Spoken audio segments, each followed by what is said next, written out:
A very blessed day, everyone.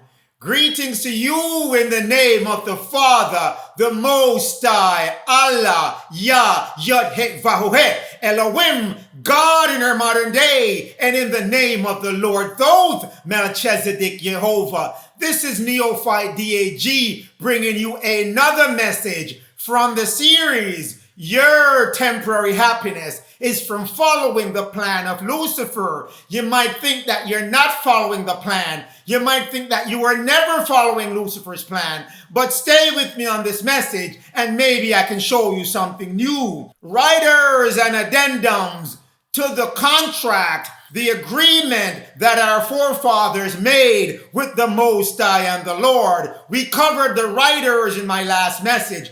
Go back to that message and you can find out all you need to know about the riders. In this message, we're going to cover the addendums.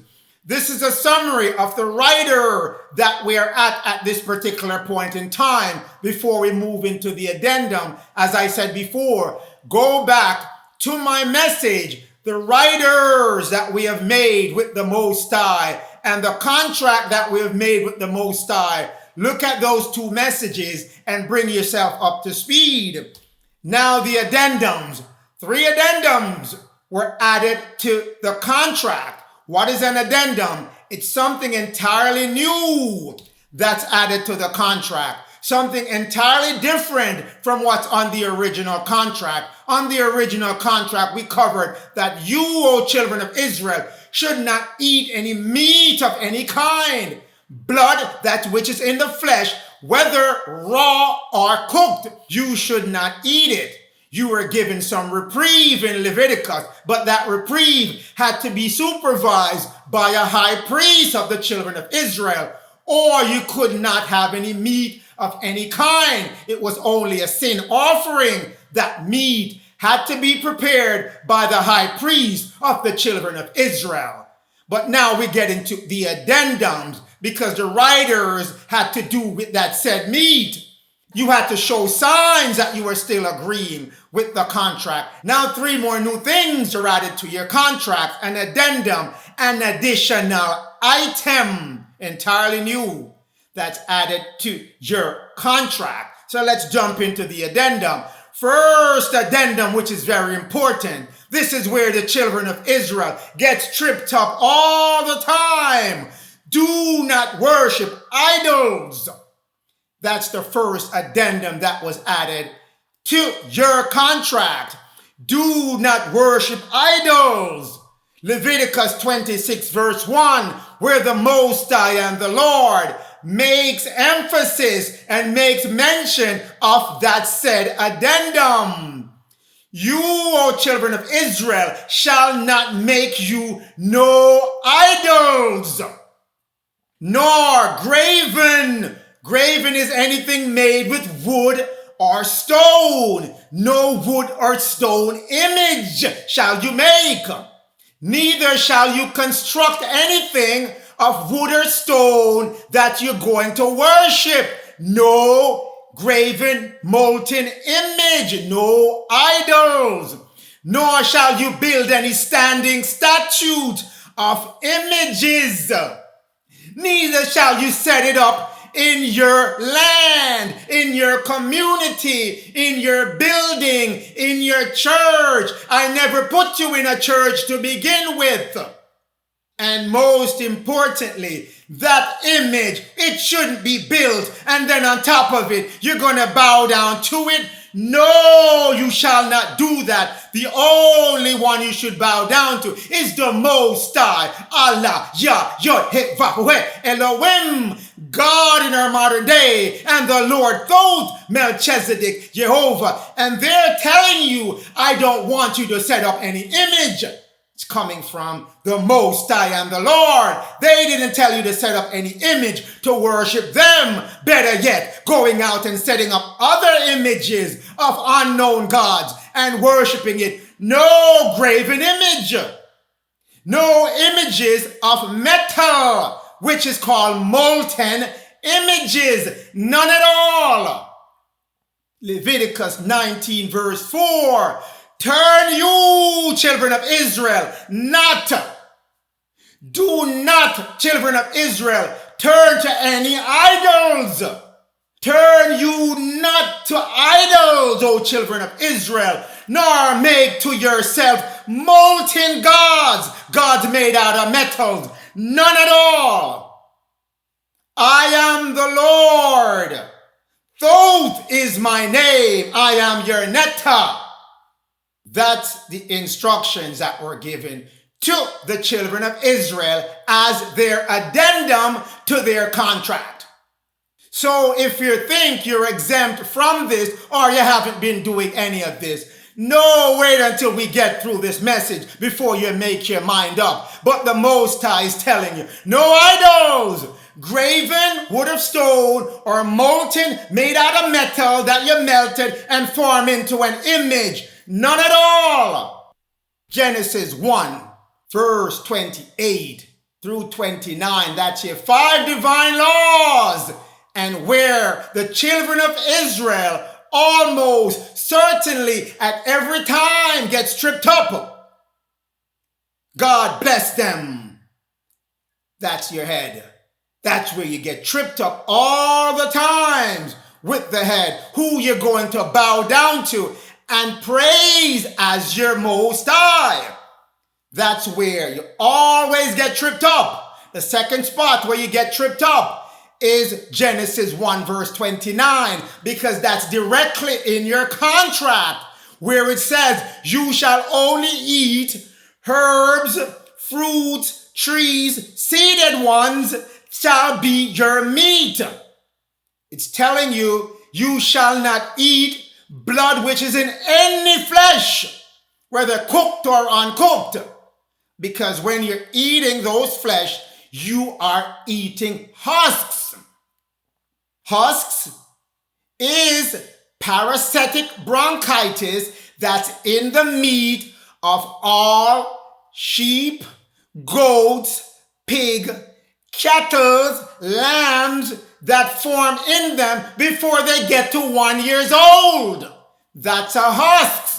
That's what he told you Shem was eating in the prodigal son story, the prodigal son parable given to you by the initiate speaking as Jesus.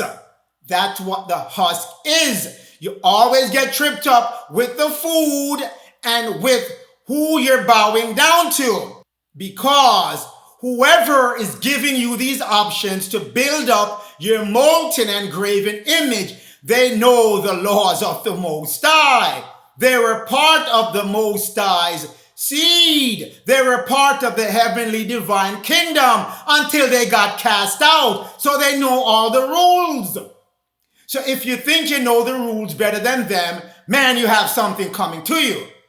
But the Most High gave you enough warning signals. Matthew 6 verse 24. No man. When you see a man, it's talking about man and woman. Not human or mankind. That's something else. We're going to get into that later. No man, which is a spiritual man that I created in my own image, can serve two masters. You can't be bowing down to two things. Worshipping the Most High who told you I don't need any graven image to represent me for you to bow down to me. Then to go down and bow down to something where you don't know it's coming from, who created it, or where the story came up from. No man can serve two masters, for he will hate one and love the other, or else he will hold one as high in esteem and despise the other. You cannot serve God and serve the plan of Lucifer at the same time. No, you cannot.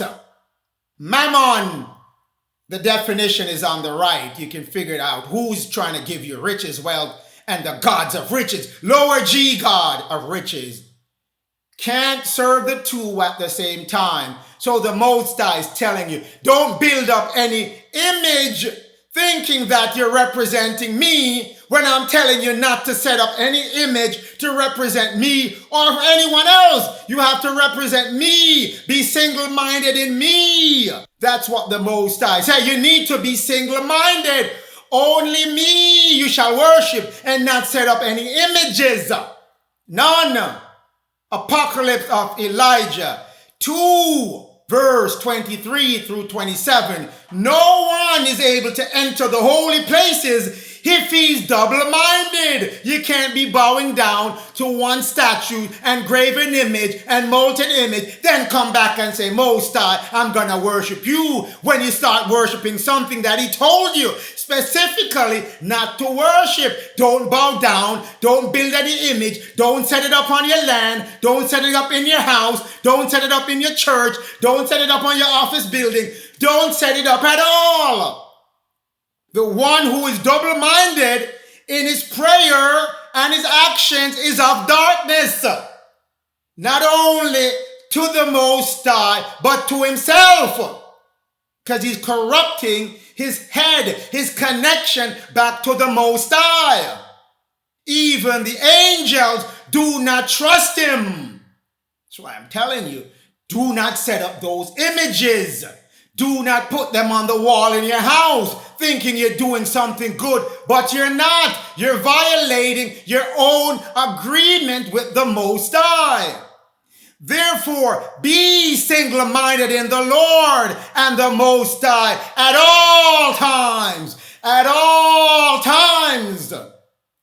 So that you might know every moment that which the Most High and the Lord want you to know.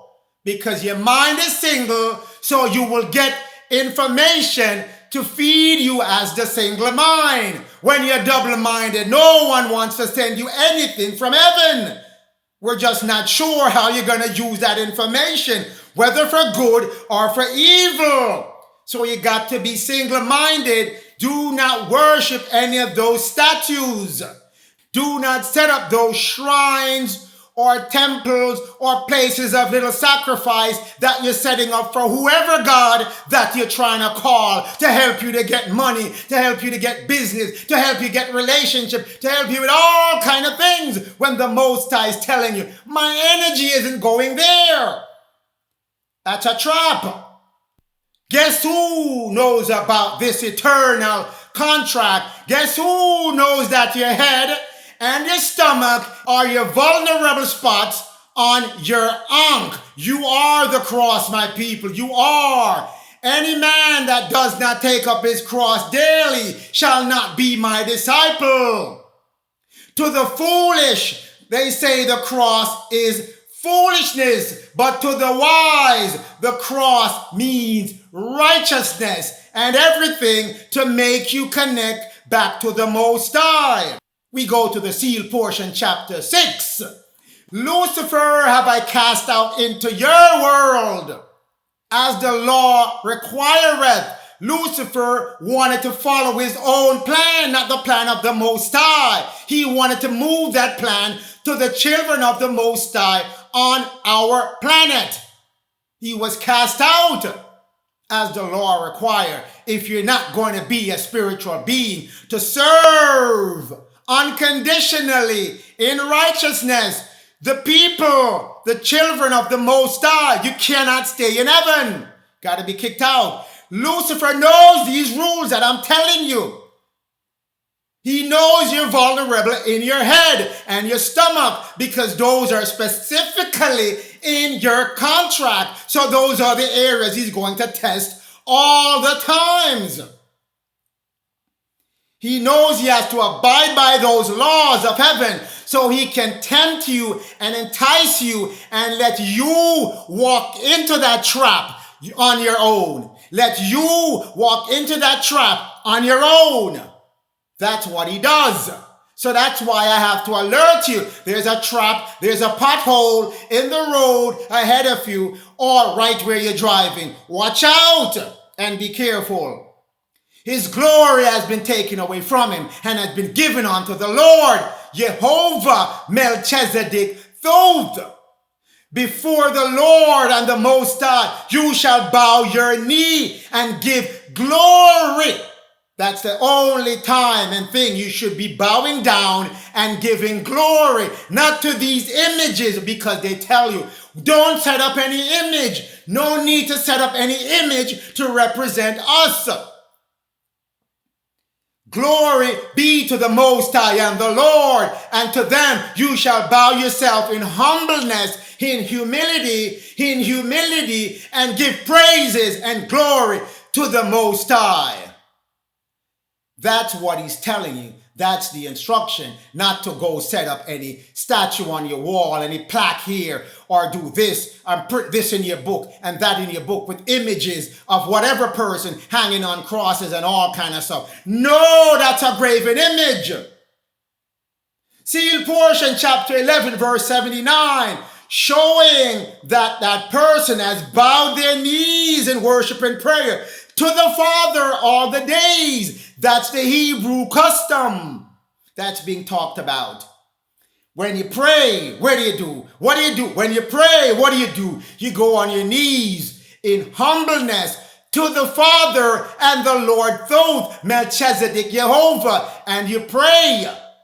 That's what they're asking you to do, to pray, not to go set up image and pray over those images. That's the only time you should bow your knees in prayer. That's what it's telling you. Which comes back to you as the Ankh. Your 5 divine laws is covered here. Genesis 1, verse 28 and 29. God bless you. The Most High bless you. He blessed you. That's your head. Your connection to the Most High. And he told you what to eat. Genesis 1 verse 29, he says, eat trees, green trees, fruits, vegetables shall be your meat. Even though Lucifer and his fallen angels have complicated what is green vegetable that are natural versus unnatural, they still leave a little room for you to know what to eat. You go in your supermarket, whatever fruits and vegetables has a 9 as the first PLU number, that's the organic vegetables that you should be eating. It costs a little more, but your health is your wealth. If you have to pay a little bit more, pay it, because you're paying more for other stuff that's killing you. If it starts with a number other than 9, it is GMO or filled with pesticide. So they still leave a little room for you. Lucifer cannot take away all your options. He has to abide by the eternal heavenly rules. So he gives you choices. Whether you're going to say, hey, it's too expensive for me to get those 9. I'm going to buy the 4s and the 3s and the 5s and the 8s. Which are the ones that are going to affect your body and move you away from being that spiritual being that you are. Or you're going to make the choice and say, hey, I'm going to foot the extra, or I'm going to plant my own organic stuff. Head and stomach, that's your area of trouble, where the Most High warned you that Lucifer, who's in the 3rd and 4th dimension, is going to keep attacking those two. Let's get with it. Beware, beware, beware. Lucifer is going to be a compulsive liar with the information that he and his fallen angels are going to give you. John 8, verse 44. You are of your father, the devil, Lucifer, and the lust of your father, Lucifer, you will do. That's the fallen angels and all the other people that are doing the work of Lucifer on this planet. They're called human and mankind. Lucifer was a murderer from the beginning, and he lives not in truth, because there is no truth in him. When Lucifer speaks, it's a lie. He speaketh of his own, not of the Most High and the Lord doctrine or plan. For he is a liar and the father of lies. So if you think you are much greater than being lied to, you're making a big mistake in your own self-conceit. This man is a clever and cunning and master liar, been doing it for years on top of years, thousands of years. You just reincarnated in your new body, wiped up every memory that you got. How you going to remember what happened to you when you first got thrown into the 6,000 year cycle you're in right now? Lies on top of lies. That's what Lucifer and his fallen angels and those who are following them do. Let's talk about the idols that they give you all the time. First idol, which is of lately, Serapis Christus, when they invaded Greek, when the Greeks invaded Egypt for the last time. They set up for you Serapis Christus. Who is Serapis Christus? Never heard of him? Oh, we'll get to him. Serapis, they erected a statue of Serapis in Egypt. Ptolemy, who had conquered along with Alexander the Greek, Egypt, first thing they did, set up a statue and say you need to worship it. That's the first thing they did. They set up a Serapis statue and say, hey, we're going to push a mix, a hybrid between the Egyptian old way of the Hebrew and our new way of the Greek. And this statue is going to bridge the two, and you're going to worship it no matter what you think. That's where Serapis first showed up. Where are they connecting? Where are they attacking? Your head. Serapis Christus, the first statue to move us into all the statues we have now. Serapis Christus, this is what was set up in Egypt to cut off your head from the Most High. Because the Most High said, no image, whether by stone, bricks, or metal. Now, I have to give you some background to how your head is attacked every time. The template is the same. Each cycle, it's the same attack. The attack is ending now, but you have to be warned that you're doing something which is violating your contract. We go to 1 Maccabees 1, where it talks about how they introduce the law to cut off your head from the Most High. King Antiochus wrote to his whole kingdom that they should be one people. 1 Maccabees 1, verse 41. Everyone should leave his law, the law of the Most High. So all the heathen agreed, and they came up with their own laws.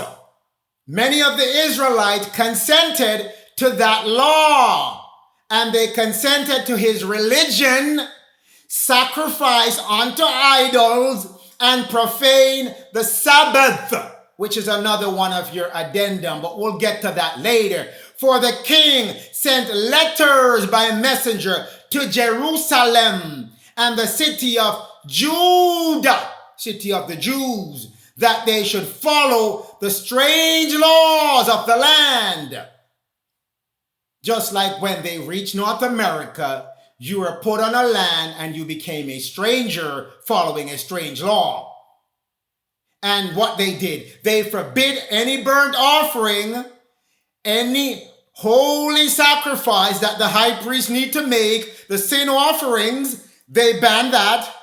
And the drink offering, they banned it. And in the temple, that they should do their own things of the heathen that they normally do. They should corrupt it with their version of their idols and their religions. And they polluted the holy place of the people of the Most High, the children of Israel. And they set up altars, groves, chapels of idols, and then made sacrifice of pig's flesh and other unclean beasts in the holy sanctuary. So that's the idols. That's where they normally attack first. Your law of the Most High, your 5 divine laws. They attack it immediately. And then the first one they go after is cutting your head off by having you profane yourself by idols, cutting you off Sabbath, your other addendum, and then giving you meat in verse 48.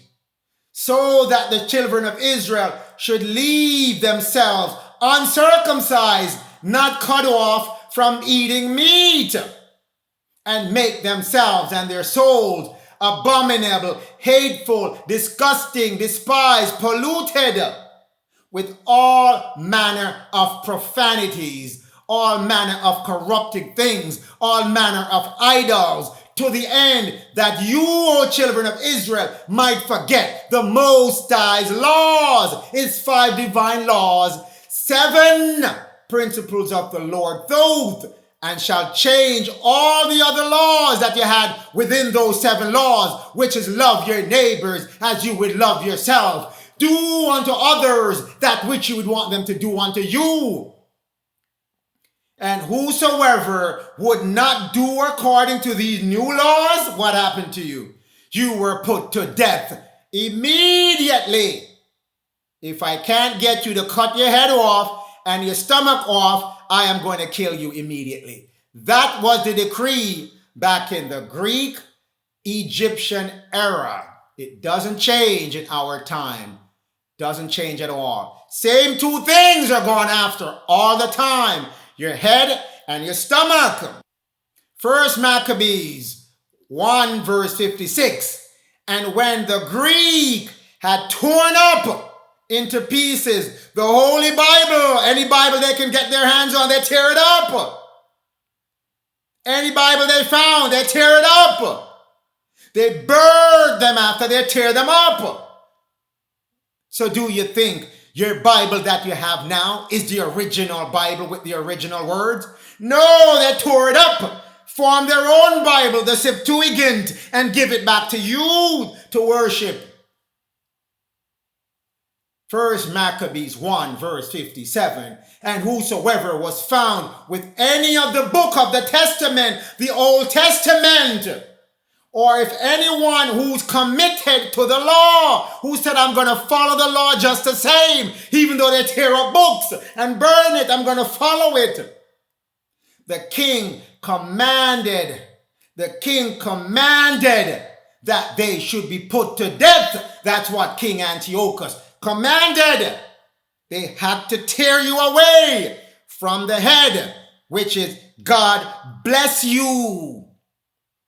They had to tear you away from the rest of your 4 divine laws. Works the same all the time. 1 Maccabees 1 verse 58. Thus they did by their authority unto the children of Israel. That's why I'm telling you, it happened to you then, it happened to you now. Every month they came in to make sure that they were tearing up books and killing anyone who was following the book. 1 Maccabees 2 verse 12. And behold, the sanctuary and the holy place of the children of Israel, the beauty of it, the glory of it was laid to waste. And the Gentiles, whoever keep arguing about who the Gentile is, Genesis 10 verse 2 through 5 tell you the Japhetites are the Gentiles, which are the Caucasians. No more confusions. Have profaned our sanctuary. Who were the Greeks at that time? Who were the Greeks? They were the Gentiles. Before that, they were the Etruscans, which were dark-skinned people, until the Gentiles moved in and moved them out. No more confusions. So, do you think this is isolated to just that time? Do you think Lucifer just packed up and went away after Egypt was done and he just took a vacation, gone about his business, I don't care anymore? No, he did not. He's still running loose in our modern day time. Let's take a look at how he's set up right now in our time. On the left-hand side, the forces of darkness, which is the forces of Lucifer, which is live, spelled backward, evil. They do things backward. They turn things backward on you. Dagon, anagram, dragon, anagram, Draco, anagram, serpent, anagram, reptilian, anagram, Lucifer, anagram, devil. These are all code names for that one person. He's on a pyramid. Everything works in a pyramid structure. He's following the structure of the heavenly realm. A trinity. On his right-hand side are the fallen angels that do his bidding. That's the will of the forces of darkness. The creative energy who goes out and do what is willed. are the hybrids, the Philistines, ungodlies, the papacy, the Pope, Jezebel, all code name for the same. Satan, the demons, the elemental, Satan or man/human/mankind that's following the doctrine of Lucifer and making it their own. They push down that energy to our society that help to structure the 5 divine laws of evil on earth. And they use the big techs, the big corporation, they use the political power, they use the kings and queens, they use organized religion, they use all kind of different means to form their plan. So if you think you're not being affected by anything on the left, think again. You are deeply entrenched in it, and we're trying to claw our way out of it right now. That's why the Most High is waking us up and giving us messages saying, you're under this system that's on the left. I need to get you to the system on the right. Judges 16 verse 17, the book of Judges, it talks about the Samson story. Samson, anagram, the code name is Shem. Adam, dark-skinned, melanated people. In our term, we call them black people, the copper color skinned people. Israel, Louis, the Luz, the Judas, the Jews, the Shemites. That's the anagram for Samson. So when you read the story of Samson, it's not telling you about an isolated case with a man that's strongest in the world. The book is in code, my people. The book is in code. You have to decode the book based on the way the Torah has to be broken down in 4 steps. It's called Pardes. P-A-R-D-E-S. P-N-A, Peshat. That's the literal meaning that's given to you in scriptures. Most of us stop at the literal, but we don't move on so we can work through the 4 steps of how to break down scriptures. You have to move to Remez. Remez is the allegory or the parables that's buried into the scripture or the verse you're reading. You have to know what is being talked about in comparison to what's going on in your present time, or some present history that you have known and research. D, drush, that's the research, where now you have to go out and research what you found and draw in your own analysis of it, your own comparative of it, comparing things on the left and on the right to make sure the two tie together.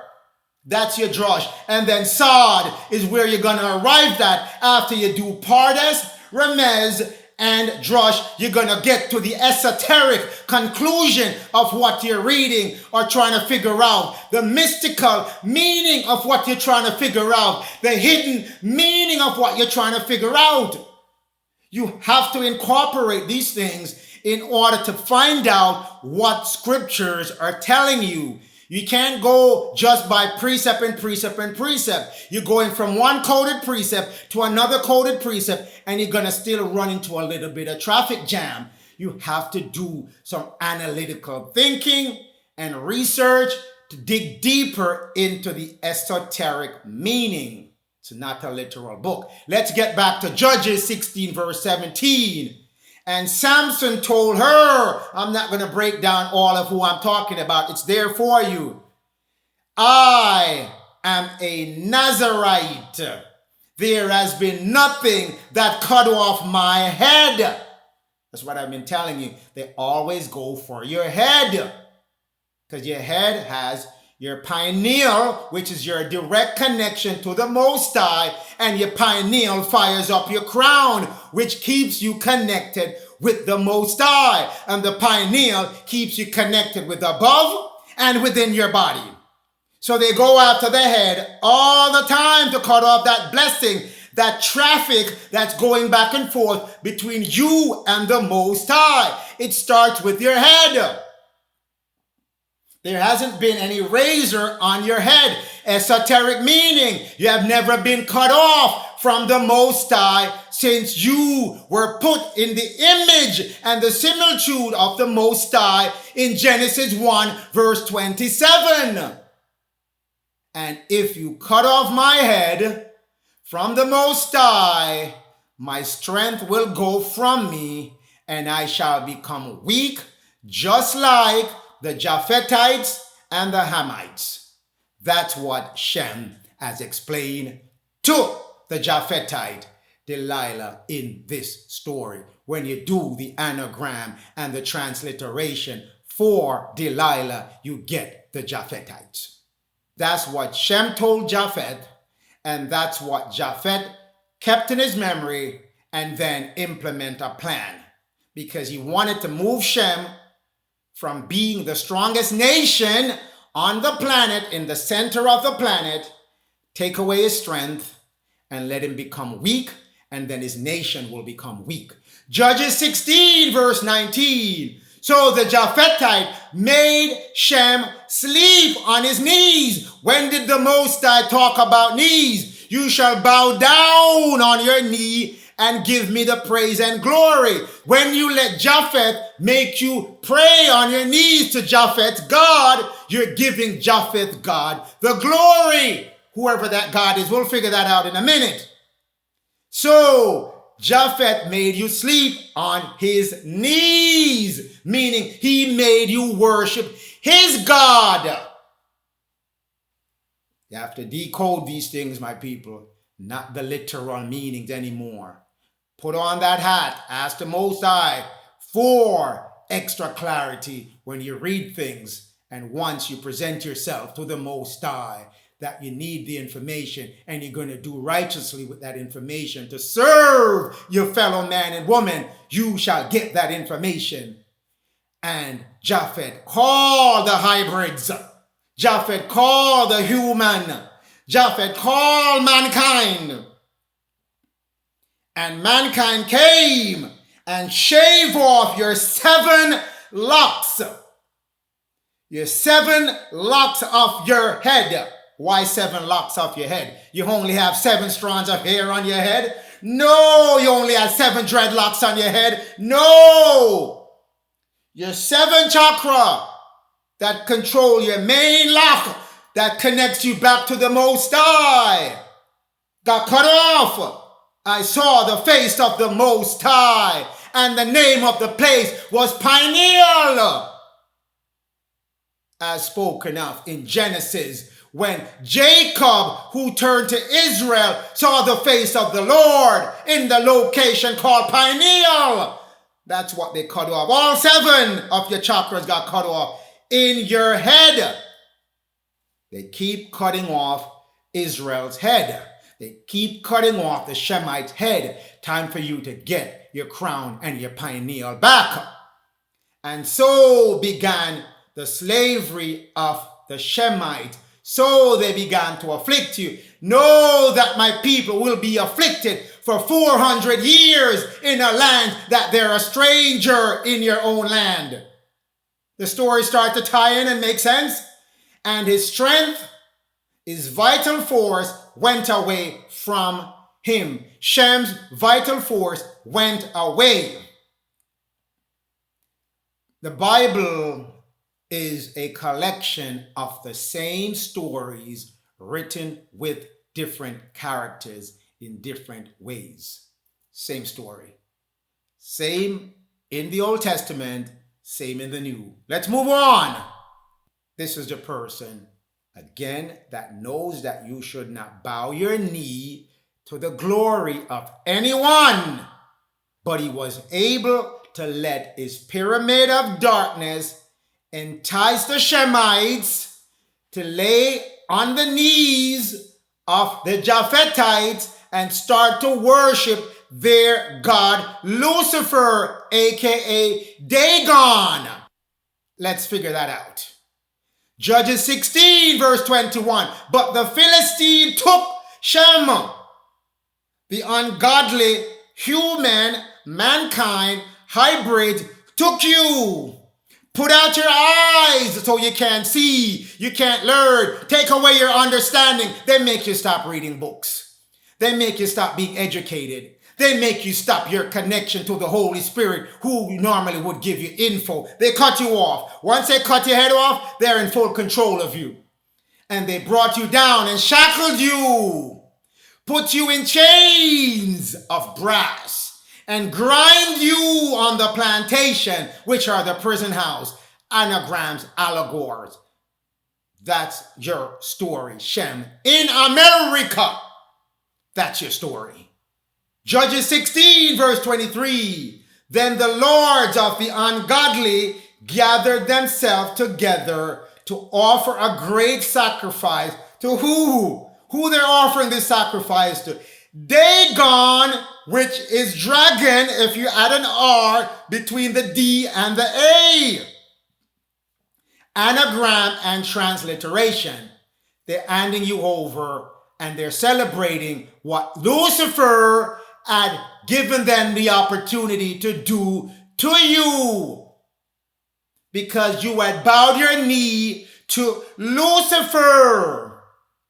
And they rejoiced, for they said, our false god Lucifer has delivered Samson, the Shemites, our enemy, into our hand. Cut your head off. Give you bad food, meat, husks. When you got the husk, because Shem was willing to eat husk, that no man, because mankind, human, the Philistine, gave him that meat. Shem is a Nazarene. He knows that he's not supposed to eat meat. He knows he's supposed to eat only green herbs and trees and fruits that are seeded. That shall be his meat. So there was no secret about that. But they cut you off, and fain you were willing to eat husks. Your story, whole Shemites in Europe, Western Europe, whole Shemite, especially in North America. Now we get to these Philistines and human and mankind and whatever they call themselves these days. Human! Do a search in your Holy Bible, in your King James Holy Bible, and see if human ever get talked about. I did my check. None! Never showed up. There's no human in your Bible. It's man, which means both man and womb. Man, a man with a womb. Womb, man. Webster Dictionary 1828. Human, belonging to man or mankind. What is mankind? I know man mentioned in the Bible. Where did mankind show up? Who put it there? Look at the third meaning of human. Someone who's profane. Someone not sacred. Someone not divine.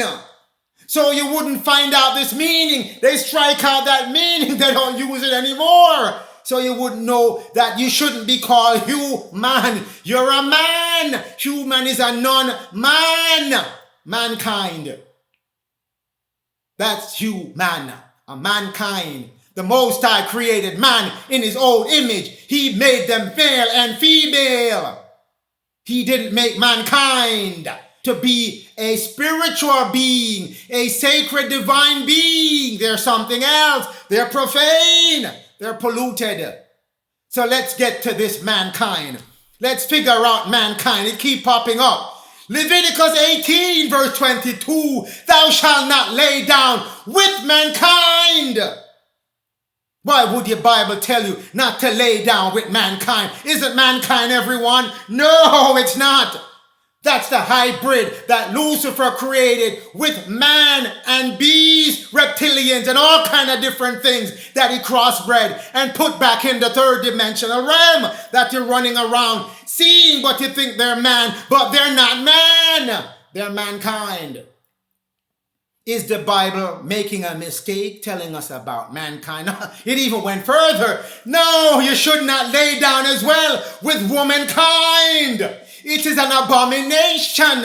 It's a defilement. It's evil, wicked, pollution, not pure. You're crossbreeding the Shemite bloodline with mankind, which are these hybrids, clones, reptilian hybrids that you see in your government, in your high places, but you don't know that they are because you don't have the code key to figure out who they are and how to unmask them.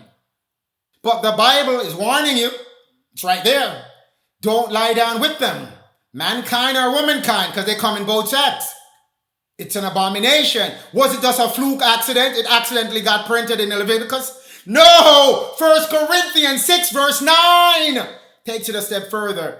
Know you not, O children of Israel, children of Jacob, children of Judah, know you not that the unrighteous mankind, human, shall not inherit the kingdom of the Most High, because the kingdom of the Most High is within you, O children of Israel, children of Judah, children of Jacob, moving to become Israel, which is Louis, Prince Louis. Don't you know the kingdom is within you, that they cut off, that 7 locks that they cut off, that's your kingdom. And the human and the mankind shall not get that. Why you think they're holding you hostage now? Because it's time for you to graduate as a man, as a woman, and leave them here in their uncleanness, in their profanity. But they don't want to let you go. Be not deceived by them. Be not lied to, fooled or tricked or trapped by them on this 3rd dimensional plane. Your father is moving you up to 5th and to other galaxy because your father's house has many mansions. If it were not true, your father wouldn't tell you it exists. Your father doesn't lie. He's bringing you back to his covenant, his agreement, his contract. Time for you to move back. Do not be deceived. Neither fornicators, neither idolaters, worshiping graven image, which is what this message is about, nor adulterers, running around with all kind of loose sex with many different partners. No, nor effeminate, meaning you're masculine, but you move like a feminine person. We call it in our modern day a gay person or a sissy person. Nor abuser of themselves. Start all kind of torturing stuff to yourself and all kind of SMN stuff to yourself. No, do not do those things with who? With who it's telling you not to do? With mankind. Because mankind is what's enticing you, tempting you, encouraging you to do these things, but you just don't know. Because you think mankind is man. No one explained to you mankind is not man. Mankind looks like a man, smells like a man, but is another spirit that you can't see because your eyes haven't adjusted to that frequency of light to see it. But there are words to unmask that spirit so you can see who is there. Judges 16 verse 25. Judges 16 verse 25, my Shemites. If this ain't you, then the person that's being talked about here is on another planet. Because this is us, Shemites, especially in North America. And it came to pass when the infidels' hearts were very content, the forces of evil, their hearts were very content, and they were merry among themselves. They said, call for the Shemite. Call for the Shemite and let the Shemite come play sports for us. Isn't that you Shemites in North America? Isn't that you Shemites in the Caribbean? Isn't that you Shemite in South America? Isn't that you Shemite in Central America? All that we can be of importance now is the entertainment, mainly sport and then acting and all the other stuff. But that's a limited field. More space is available in sport. That's what the Philistines the hybrids, the human and mankind that's working with Lucifer as called the Shemites to do at this point. Aren't you making sport now? Especially in the United States of America. That's the only recognition is given for majority sport. And they call for the Shemites out of prison. Didn't they take you out of slavery? Involuntary slavery, now involuntary slavery, to play sport. And Samson made them sport, and the Shemite made them sport after he left the plantation, after the Emancipation Proclamation. He has been doing sport. And they set him between the pillars. What are the pillars? 5 pillars, 5 divine laws. They put you between it using their 5 divine laws. That's what's happening. That's what's happening. But I can't come to you with problems without solution.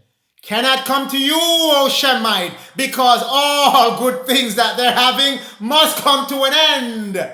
All good things that they're having must come to an end, because the end of this world is the world of Esau, but the one that cometh after is Jacob, which are my Shemites.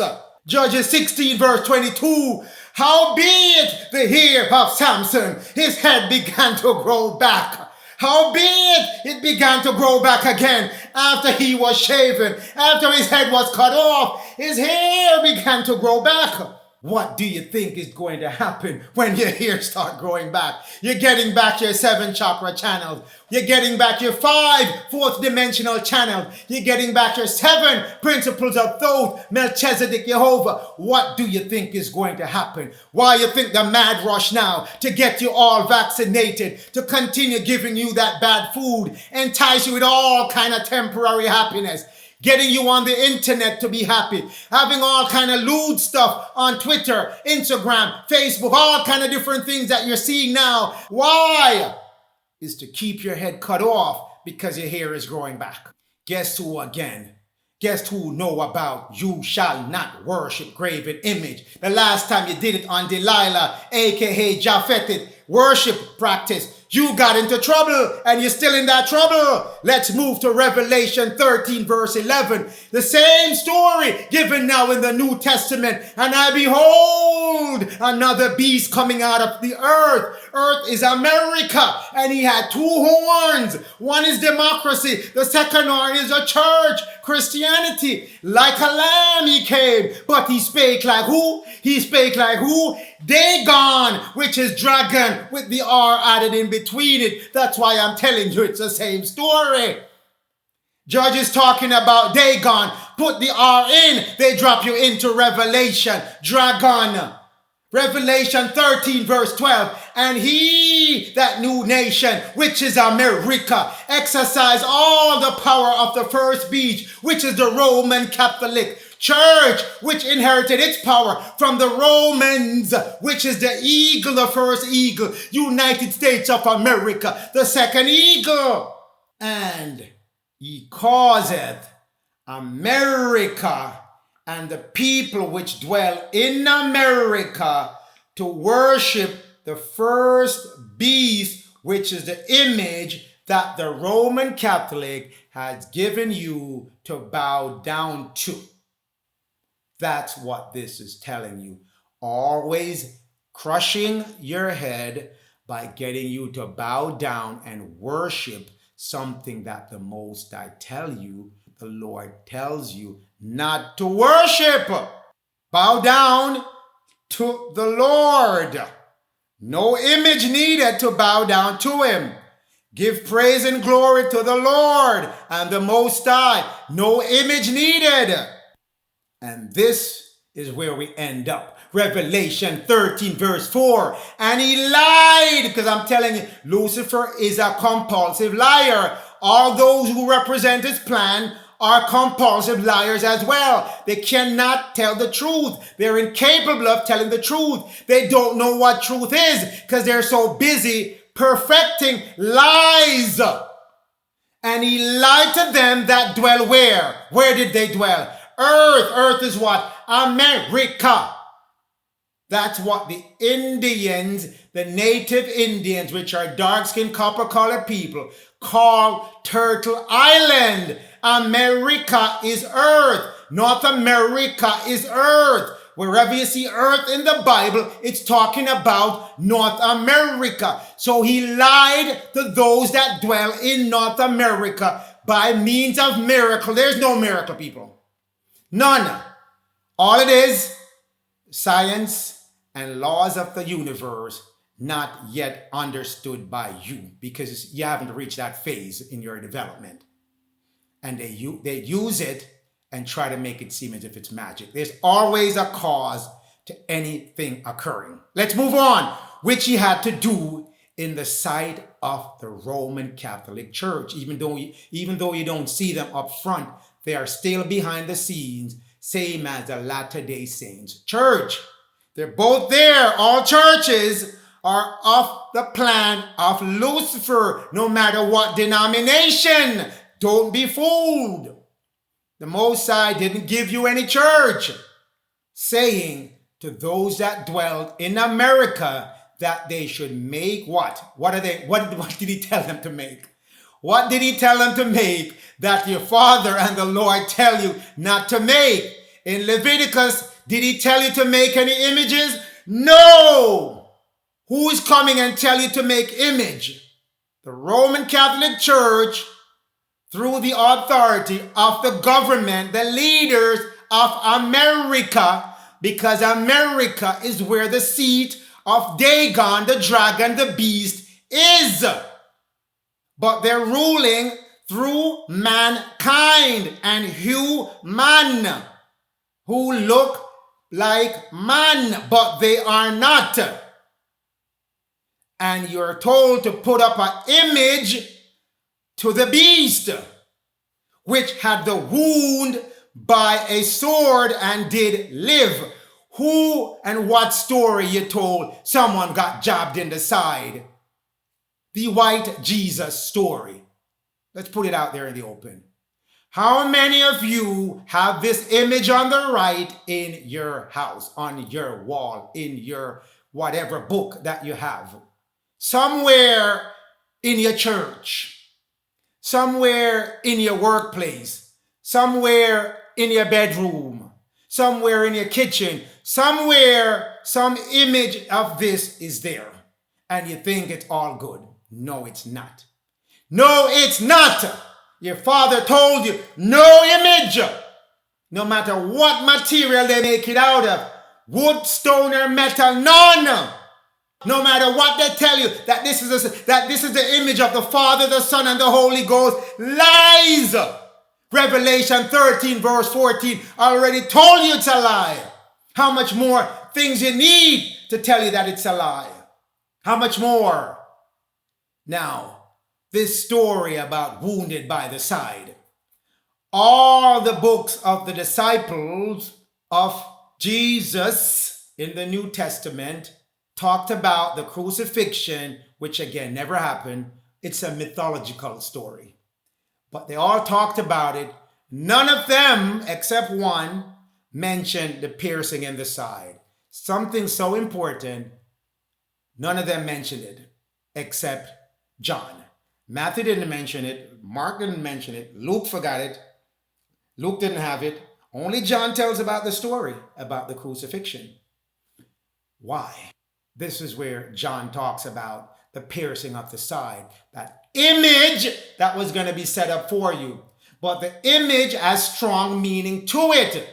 John chapter 19 verse 34. But one of the soldiers with a spear pierced his side. Same as what they're telling you. The image by the sword is going to be set up for you. Which your father told you, no image. Here it is. Out came what? What came out? Read this slowly. Out came what? Blood and water. How can water come out of a piercing in the side? If someone stabs you in the side, would you expect water to come out of that stab wound? Do you honestly think water came out of that wound? Do you literally think they're talking about water coming out of the wound? No, it's not literal. It's a deep esoteric meaning to it. Go back to my message about the Prince Louis the Messiah, and it will explain this to you. This is the Roman Catholic taking over Egypt from the Greeks.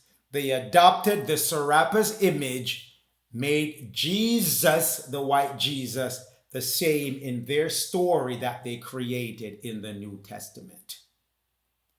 Serapis, that's the Greek Egyptian deity that they claim they created to bridge the gap, take you away from your Hebrew, from no graven or molten image. They set up image, gave you, said you had to worship, all kind of things to show you are agreeing with their laws, their profane laws. When the Romans took over Egypt from the Greeks, they did the same thing. They continued the same lie, and they gave you Jesus. Over the year, that Jesus keeps getting whiter, and his hair keeps getting blonder, and his eyes keep getting bluer. But it's the same Serapis image that's being carried down year after year after year. Same image. Greek Serapis again, Roman Jesus at the present time. They gave you the crucifixion, the thorn around his head. Same Serapis Christus, take a good look. Given back to you in the image and the similitude of the Pope's son. All it is the Pope's son image given back to you to look like Serapis. Cesare Borgia. That's the Pope's son's image given to you to look like Greek Serapis Christus. Same image, my people. No image, that's what the Father said. No graven or molten image for you to worship. And right now you're worshiping these images, more the one on the right. They already retired the one on the left, and they are fixed the one on the right in your memory and your psyche. The Holy Bible makes every effort to warn you of these things and to give you back a roadmap, a way, a plan as to how you can stay within your covenant. If you want to stay within it, so be it. If you don't want to, the message is there for you. But it always gives you a roadmap that you can follow. And once messengers come along and start awakening your spirit to these things, now it's up to you to go to the Most High and the Lord and ask, is this person giving me your message? What do I need to do next with this message to bring myself back to the contract, the covenant with you as the covenant people? Ezekiel 8 verse 9, and he said unto me, go in, O Ezekiel, go in, O Ezekiel, and behold the wicked abomination that the children of Israel are doing at their present time. Go take a look, Ezekiel, if you don't believe me, what the children of Israel are doing. Tell me what they're doing, what you're seeing. So Ezekiel went in. So I went in and I saw Ezekiel 8 verse 10. I saw what the children of Israel are doing. And behold, every form of creeping things and abominable beasts and all kind of idols they have on the wall. All kind of idols in the house of the children of Israel. All kind of idols they have and they're worshiping too. Portrayed on their walls. Portrayed upon their wall. Who do you think they're talking about? That white Jesus picture that you have on the wall. It's all over your house. It's in your church. It's in all kind of buildings. Everywhere you turn, white Jesus is showing up. Image, molten and graven images that are portrayed upon the walls of the children of Israel. Take them down, O children of Israel. You're breaking your covenant. You're breaking your contract with the Most High that told you back in Leviticus, hey, No idols, no graven image. No idols, no graven image. Yes, this is an idol. This is a graven image. You have it on your wall. You have it in the center square. You have it in the city square. You have it in City Hall. You have it all over the place. It's still an idol. No matter how many times you put it up, how tall you make it, how high you make it, it's still an idol. No idols are graven image. No matter how white you make Jesus, no matter how blue you make him, no matter how you put light in his heart, no, it's still a graven image. It's still a molten image. No matter how many crosses you pin him on, he was never crucified on the cross. Where did the water come from that it tells you came out of his side? How can I pierce him and water come? Esoteric meaning being used to lie to you. Esoteric meaning, but they're giving you the literal without giving you the pardes, the full pardes to get you to the sword. All lies to keep you in bondage, trapped in your third dimensional thinking. Still graven image. No matter how much academic fraud you commit, still graven image. No matter how much deliberate effort to deceive, still graven image. No matter how much fabrication of data, still graven image. No matter how much misrepresentation of historical sources, still graven image. No matter how much tampering of evidence you do, still graven image. No matter how much suppression of unwanted information that's unacceptable to you, still graven image. No matter how much you steal identity, no, still graven image. Let's ask Daniel what the Messiah is going to look like. Let's ask Daniel what the Son of Man is going to look like. Daniel 10 verse 16. One like the similarity, one like the resemblance of the Son of Man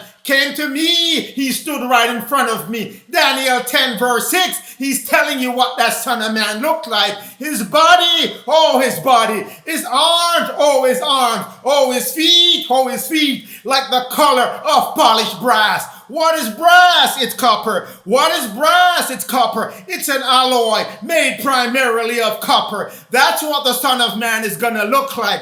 That's what he's going to look like. We're not done there. Let's go talk to Nostradamus and figure out what Nostradamus has to say about the Son of Man, the Messiah coming at this time. He said the Messiah is going to be from a dark family. The Messiah is going to be from a dark-skinned family. A black man coming as your Messiah. Not on a cross, but coming to relieve you of all the bondage you're under. Your Savior that's going to bring you out of that slavery that you're under. That mental slavery, the slavery of lies that Lucifer has put everyone under. Let's go and find some more people who are not busy committing academic fraud. Let's find more people who are not committing academic fraud. Oh, we go to anacalypsis and attempt to draw aside the veil of lies that have been cast upon us. Page 32 of volume 2, we go to, oh, God is crucified in heaven. That's the real meaning of crucifixion. It's a spiritual meaning, not a man hanging on a cross. But we're not done. That's why the water came out, because you were cut off from heaven. That's why the water came out. It is your spiritual energy, because you're cut off from heaven. Let's talk about the color. Let's go back to the color of that person who is the Christ, who is the Messiah. Oh, his hands. Oh, his face. Quite black, that's him. Quite black, that's him. If this wasn't the case, how come in Germany and all the rest of the world, they're celebrating, they're commemorating the Savior who is to come, who was crucified in heaven, the spiritual energy. He's coming and he's black. They're saying he's going to be black. They're saying he's going to be black. We're not done yet. We're going to volume 1 of that same series. It talks about what? The Greek word Christus. We done covered Serapis Christus. That's why they call him Christus. They're trying to perpetrate the Messiah, the Son of Man, as a Caucasian Greek. But he's not. No, he's not. He's not. No, he's not. Because the word Christus, the Hebrew word for Christus, is the Messiah. The Hebrew word for Christus is the Messiah. And what the Son of Man is going to look like. what the Messiah is going to look like. He's going to be a black complexion man, because that's what the Messiah means, a black man, a black complexion man. So that white Jesus on the cross, lies on top of lies. It's a black person, and he's not coming hanging from a cross. He's coming, and he's in the physical flesh now, waiting for the right time to bring the children of Israel, the children of Judah, the children of Jacob out of their captivity. We're not done yet. I am the Lord, Thoth is my name. I am the Lord, Thoth is my name. So let's ask the Lord. He's the one who prepared the Messiah to come here